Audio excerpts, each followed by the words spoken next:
கிறிஸ்துவுக்குள் பிரியமானவர்களே, உங்கள் அனைவருக்கும் ஆண்டவர் இயேசு கிறிஸ்துவின் இனிய நாமத்தில் அன்பின் வாழ்த்துக்கள்.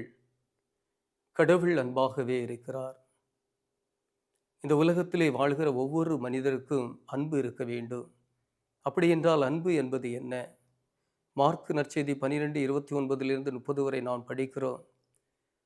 உன் கடவுளாகிய ஆண்டவரை உன் முழு இதயத்தோடும், முழு உள்ளத்தோடும், முழு ஆற்றலோடும், முழு மனதோடும் அன்பு செய்வாயாக என்பது முதல் கட்டளை. இந்த முதல் கட்டளையை நாம் கடைபிடிக்கிற ஏராளமான நேரங்களிலே கடவுளை மட்டும் நாம் அன்பு செய்துவிட்டு அப்படியே மறந்து விடுகிறோம். ஆனால் ஆண்டவர் இரண்டாவது கட்டளை தந்திருக்கிறார். உன் மீது நீ அன்பு செய்வதைப் போல உன் அயலானை அன்பு செய் என்று சொல்கிறார். அப்போ நம்முடைய வாழ்க்கையில் இந்த அன்பு என்பது ஒவ்வொரு நாளும் ஒரு பற்றி எரிகின்ற ஒரு நெருப்பைப் போல நம்முடைய செயல்களினால், நம்முடைய வாழ்க்கை முறைகளினால் ஒவ்வொரு நாளும் இந்த அன்பு ஆனது வெளிப்பட வேண்டும். யோவான் நற்செய்தி 3:16 நாம் படிக்கிறோம், தம் ஒரே மகன் மீது நம்பிக்கை கொள்ளும் எவரும் அழியாமல் நிலை வாழ்வு பெறும் பொருட்டு அந்த ஒரே மகனை அழிக்கும் அளவுக்கு கடவுள் இந்த உலகத்தின் மீது அன்பு கூர்ந்தார் என்று.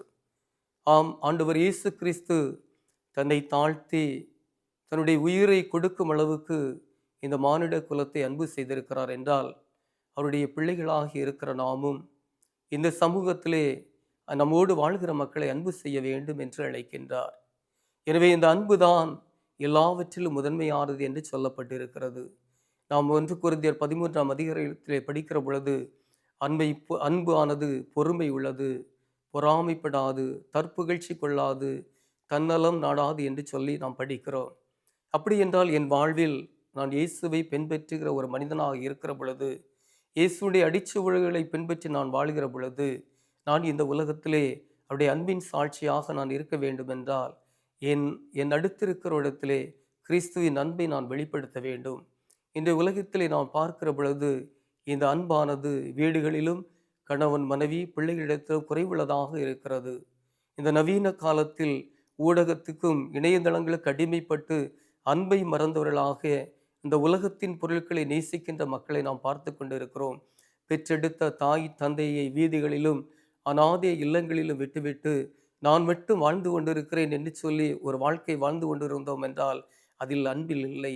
அன்பானது எல்லாரையும் அரவணைத்துக் கொள்ளும் என்று சொல்லப்பட்டிருக்கிறது. எனவேதான் ரோமியர் 5:8 சொல்கிறது, நான் பாவிகளாக இருந்த பொழுதே ஆண்டவர் இயேசு நமக்காக தன்னுடைய உயிரை தந்து தன்னுடைய அன்பை வெளிப்படுத்தினார் என்பதை நாம் படிக்கிறோம். இந்த 40 நாட்களிலும் கடவுளுடைய அன்பை நாம் தியானித்துக் கொண்டிருக்கிறோம். இந்த அன்பானது நம்முடைய வாழ்க்கையிலே சொல்லிலும் செயலிலும் வெளிப்பட வேண்டும். நம்முடைய வாழ்க்கையில் யாரையெல்லாம் நாம் ஒதுக்கி தள்ளி வைத்திருக்கிறோமோ அந்த மக்களிடத்திலே தேடி சென்று கடவுளுடைய அன்பை நாம் வெளிப்படுத்த வேண்டும். நீ எனக்குரியவன் என்று சொல்லுகிற ஆண்டவர் அவர்களையும் பார்த்து, அன்பு மகனே மகளே அவர்களும் எனக்குரியவர்கள் என்று சொல்லுகிறார்.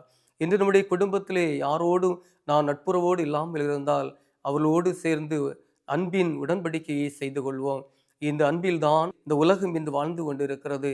அன்பில்லாமல் என்றால் ஒன்றுமே இல்லை. என்னிடமிருக்கிற எல்லா செல்வத்தையும், என்னிடமிருக்கிற பேரும் புகழும் வைத்து என்னால் வாழ முடியும் என்று நான் நினைத்து கொண்டிருந்தால் நிச்சயமாகவே வாழ முடியாது. எனவே கிறிஸ்துவின் அன்பை நம்முடைய குடும்பத்திலும் நம்முடைய சமூகத்திலும் நாம் வாழ்கிற மக்களிடத்திலும் இந்த அன்பை நாம் பரிமாறிக்கொள்வோம். உன்னதமான அந்த அன்பு தான் கடவுள் நமக்கு தருகிற அன்பு. கடவுள் தன் உயிரை நமக்கு தந்தார் என்று சொல்லப்பட்டிருக்கிறது. அவ்வாறே நம்முடைய வாழ்விலும் கூட உண்மையான அன்பு, பிறருக்கு நண்பருக்காக தன் உயிரை கொடுப்பதை காட்டிலும் சிறந்த அன்பு இல்லை என்று சொல்லப்பட்டிருக்கிறது. எனவே நம்முடைய வாழ்க்கையில் பகைமை உணர்வுகளெல்லாம் மறந்து எல்லாரையும் அன்பு செய்கின்ற ஒரு நல்ல இதயத்தை ஆண்டவரிடத்திலே கேட்டு நாம் அவரிடத்திலே மன்றாடுவோம். அன்பின் ஆண்டவரே, உம்மை நாங்கள் போற்றுகிறோம், உம்மை நாங்கள் புகழுகிறோம். ஆண்டவரே, நீர் எங்களை நேசிக்கிறீர். ஆண்டவரே, இஸ்ரேலுக்கு பனி போல நான் இருப்பேன் என்று சொல்லியிருக்கிறீர். ஆண்டவரே, நீர் எங்களை எவ்வாறு நேசித்தீரோ அதே போல ஒரு நிபந்தனையற்ற அன்பை நாங்கள் மற்ற மக்களுக்கு எடுத்துரைக்கின்ற அந்த நல்ல ஆற்றலை, அந்த அன்பின் செயல்களை நாங்கள் செய்ய உம்முடைய தூய ஆவியின் துணையை எங்கள் மீது பொழிந்தருளும்படியாக எங்கள் ஆண்டவர் இயேசு கிறிஸ்து வழியாக உம்மை பார்த்து மன்றாடுகின்றோம். ஆமேன்.